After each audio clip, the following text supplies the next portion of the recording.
Ele é altamente extensível e flexível, e ele preza muito pela backwards compatibility, né? Então, até isso pode se tornar, em alguns momentos, uma questão de debate dentro da comunidade.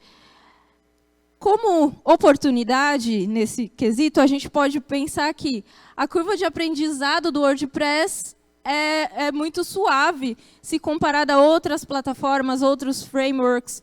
É uma plataforma que é responsável por trazer muita gente para a programação. Né? Você quer ter um blog, daqui a pouco você quer personalizar o CSS dele, aí você aprende CSS, daqui a pouco você aprende HTML, aí você já está no PHP, e aí quando vê a pessoa já virou o back-end. Né? Aquele meme do garotinho que vê a imagem, assim, ele se torna aquilo. Bom, é muito bom para você praticar em um projeto real, porque você pode contribuir com vários projetos, não só com o core do WordPress, mas com plugins, com temas, e você pode praticar suas skills em projetos reais, né, e aplicar na realidade. Além do mais, quando você contribui com o WordPress, você consegue ganhar reputação. Né? A gente tem amigos da comunidade WordPress que começaram a contribuir com plugins, por exemplo. Uma hora eles já estavam trabalhando mais do que quem era pago pela empresa, e aí foram contratados. Então, é um projeto bem legal para você se envolver na comunidade open source.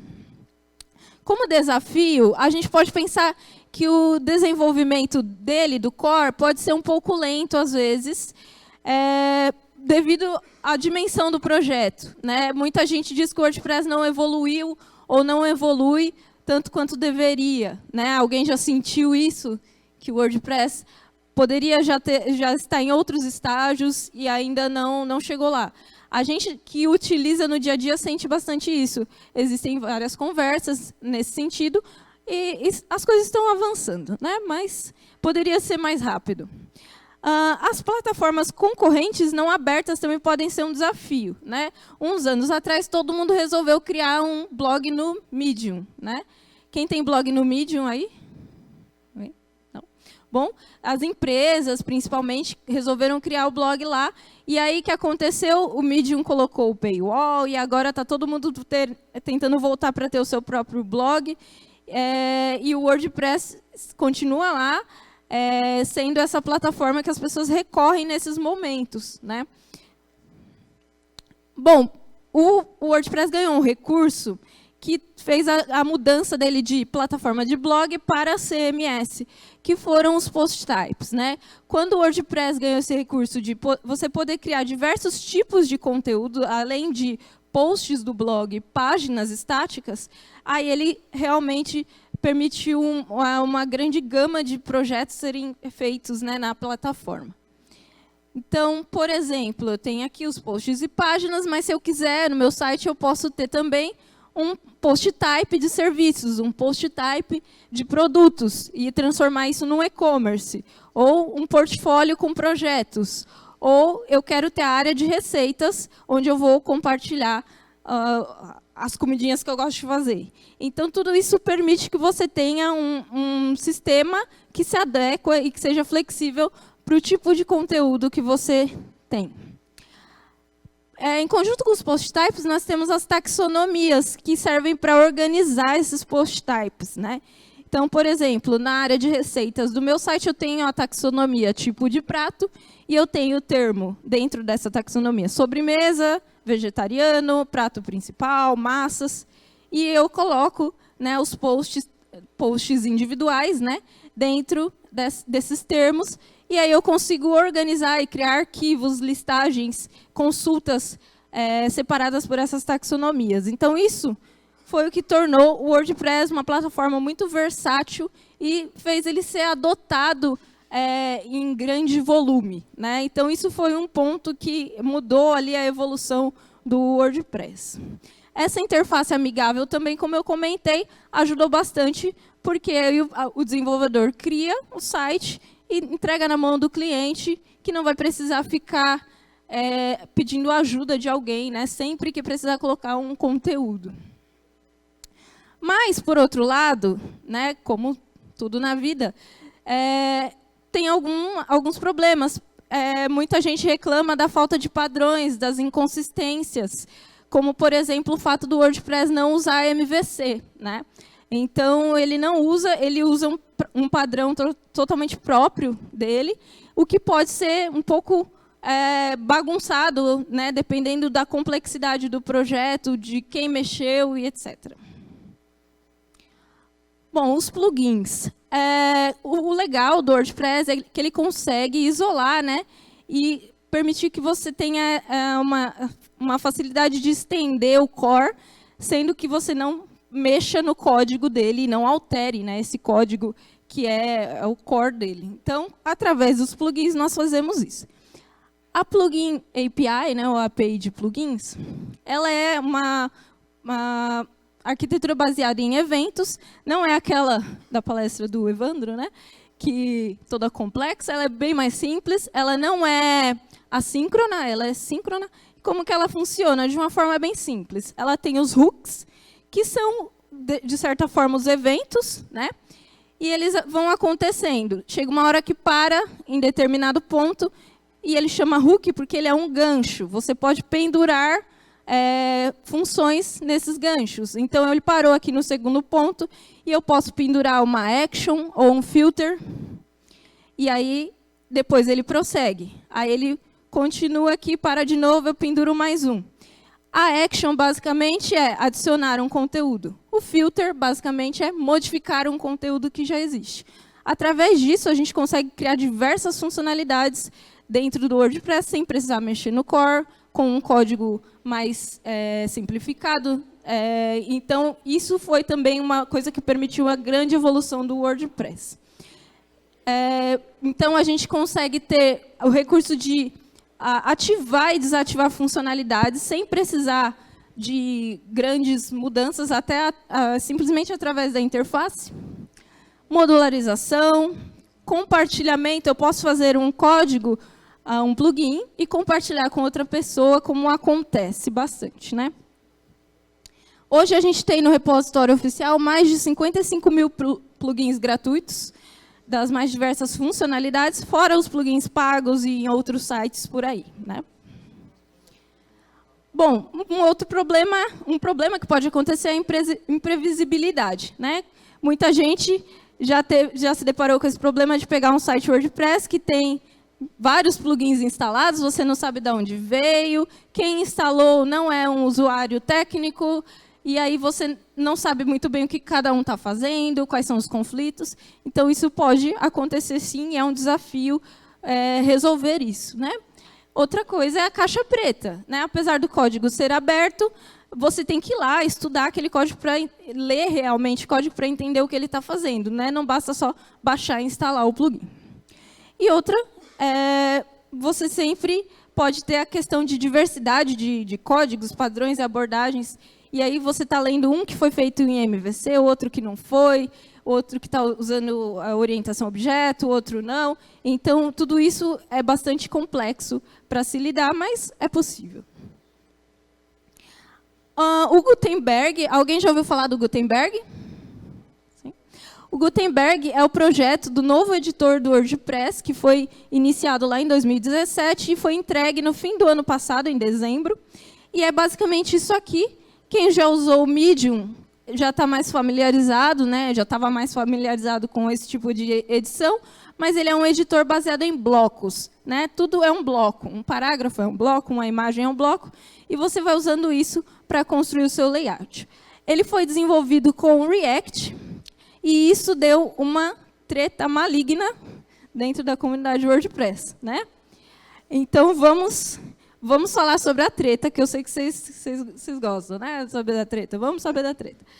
Bom, o React foi desenvolvido pelo Facebook, assim como outras ferramentas, né? Aqui, como essas, por exemplo. Então, o WordPress estava cogitando usar o React para desenvolver o novo editor, só que havia na licença uma cláusula que dizia sobre a patente do Facebook, que não era compatível com a licença GPL no WordPress, que, como eu falei, a comunidade leva muito a sério. E aí, o Matt Mullenweg, que é o criador do WordPress, falou, olha, legal o Facebook, mas a gente vai parar de usar o React, não dá, é incompatível, deixa para lá. Uma semana depois, o Facebook relicenciou não só o React, como essas outras ferramentas, o GraphQL, né, o Jest, se eu não me engano, sob a licença MIT sem nenhuma ressalva. Né? A licença MIT é totalmente compatível com a GPL, e aí o Matt falou, olha só que coincidência, vamos usar então o React no WordPress. Né? Então, aconteceu isso, ele até fez um post falando, estou surpreso, né, de saber que o Facebook mudou a licença, e aí adotaram o React como o framework JavaScript do core. Né? Bom, temas eu deixei aqui para depois, porque a gente tem hoje mais de 7.000 temas gratuitos no repositório oficial, né? Mas a gente... Opa! Peraí, deu um pequeno spoiler. A gente não sabe muito bem o que vai acontecer no futuro com os temas, né? Porque... O Gutenberg fase 2, a ideia é que ele se torne um editor... um full page editor, né? Então, ele vai se tornar mais do que só um editor de conteúdo, mas um editor do site. Então, o cabeçalho, toda a estrutura em volta do conteúdo poderá ser editada no Gutenberg. Provavelmente, isso ainda está em desenvolvimento, tem o link aqui para vocês acompanharem o processo. Então, a gente ainda não sabe qual vai ser o futuro dos temas, é uma coisa para se prestar atenção. Né? E aí, falando de futuro, a curto prazo, aqui um gráfico interessante, ele não é muito simples de entender, porque as cores mudam, não sei porquê. Né? Mas ali, só para vocês terem uma ideia de como o WordPress influencia diretamente o PHP. Em março desse ano, a porcentagem de instalações WordPress que usavam o PHP 5.6 era de 32%. E hoje já é de 25% só. Então, reduziu bastante. E o PHP 7.2, que era de 14.3%, cresceu para 22%. O WordPress impulsiona as versões do PHP nas hospedagens. Né? As hospedagens, elas oferecem o PHP, sim, mas elas, para o usuário final, vão oferecer muitas vezes o WordPress.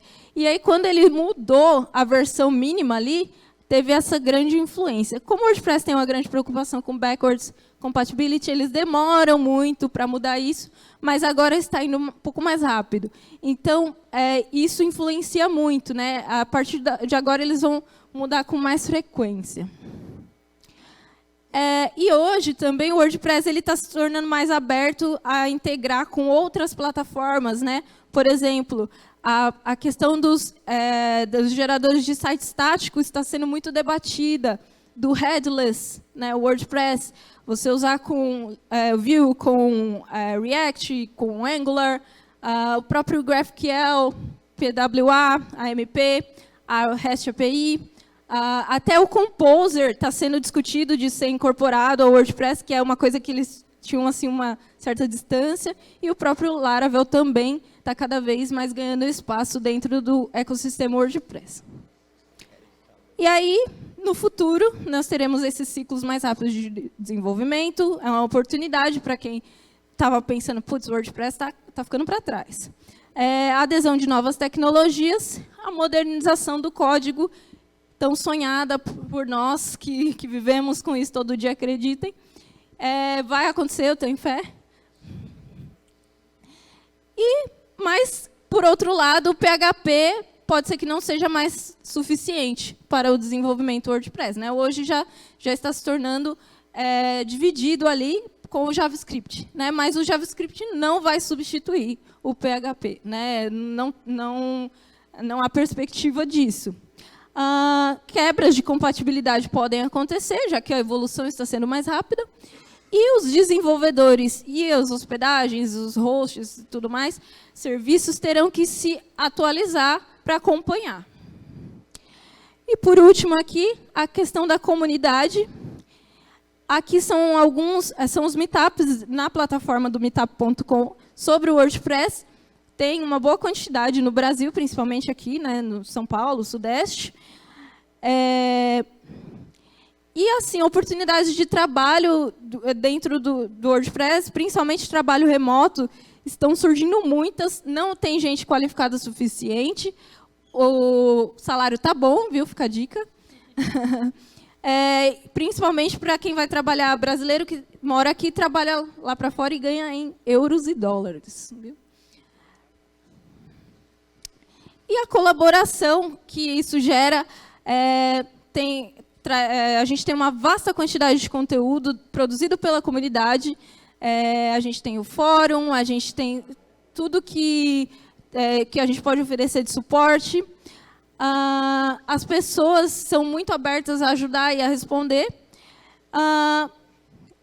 Mais uma vez, ganhar em dólar ou euro, também é uma vantagem, é uma oportunidade. As comunidades WordPress, por outro lado, diminuíram um pouco, porque com essa demora do WordPress em se atualizar, eu creio que ele perdeu um pouco desse engajamento que as pessoas tinham, embora ele esteja crescendo tranquilamente ainda. Mas a gente também sempre tem que provar o nosso valor, né? Então, eu falando aqui de WordPress na PHP Community Summit, eu já pensei, putz, vamos jogar tomate em mim, né? Então, não recebi nenhum tomate, estou feliz. E eu tenho certeza que todo mundo sabe que o WordPress ele é bom para os seus fins, né? E que todo mundo aqui, em algum momento, precisou usar a ferramenta, então é de interesse de todos que ela melhore. É isso, o WordPress conseguiu democratizar a criação de sites. Como a gente evolui agora para tornar essa web mais acessível para uma nova geração de desenvolvedores e usuários? Essa é a nossa grande oportunidade e desafio ao mesmo tempo. É isso, obrigada, gente. Show, salva de palmas para a Anissa, galera. Pessoal, perguntas, vamos lá? Perguntas aqui, perguntas aqui. Bom, boa tarde. Oi. Primeiramente, parabéns pela palestra. Obrigada. Eu queria uma opinião sua sobre como que está o WordPress Headless hoje em dia no mercado, o que as empresas têm feito e isso aí. Legal. A gente está acompanhando bastante isso. Está surgindo mais no exterior, por enquanto, tanto o debate quanto os cases, né? Mas está integrando muito bem, a REST API dele funciona muito bem, às vezes é mais rápida do que o método normal, né? Então, ele está indo muito bem e as pessoas estão realmente criando integrações. Então, assim, já dá para usar em produção tranquilamente. O site do eMasters é em Headless. Aí, tá vendo?